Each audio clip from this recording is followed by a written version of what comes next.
guys! Welcome back to my YouTube channel. For today's video, I'm going to do the scholarship prank. So let's start with my lola.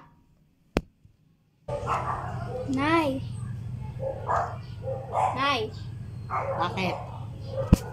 Ano nga? Muna. May gagawin tayo.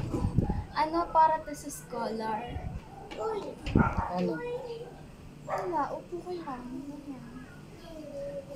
Start na tayo. Okay. Ako po si Josephine Zafina M. Diwa, nag-a-apply bilang isang maging scholar. Ako po ay isang consistent honor student. Sana isa po ako sa inyong mapili dahil malaking tulong po ito para sa akin.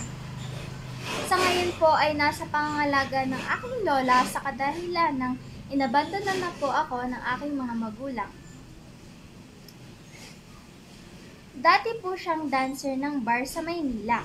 Kasabay po nito ang pagtutulong ng pinagbabawal. Palinay? Sa ngayon po ay may problema na po siya sa pagsasalita dahil na rin po sa bisyon niya noong kabataan. Sakalit kaya kita, putragis ka. Try mo ano magsalita. Ano ba yung mga pinagsasabi mo yan? Ang ingo tayo.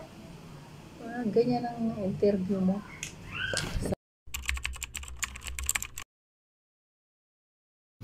Ako po si Josephine Zafina M. Diwa, nag-a-apply upang maging isang scholar.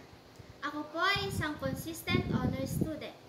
Sana isa po ako sa inyong mapili dahil malaking tulong po ito para sa akin. Sa ngayon po, ako ay nasa pangangalaga ng aking tita na may 2 anak sa kadahilan ng inabandonan na po ako ng aking mga magulang. Kahit na siya ay manginom sa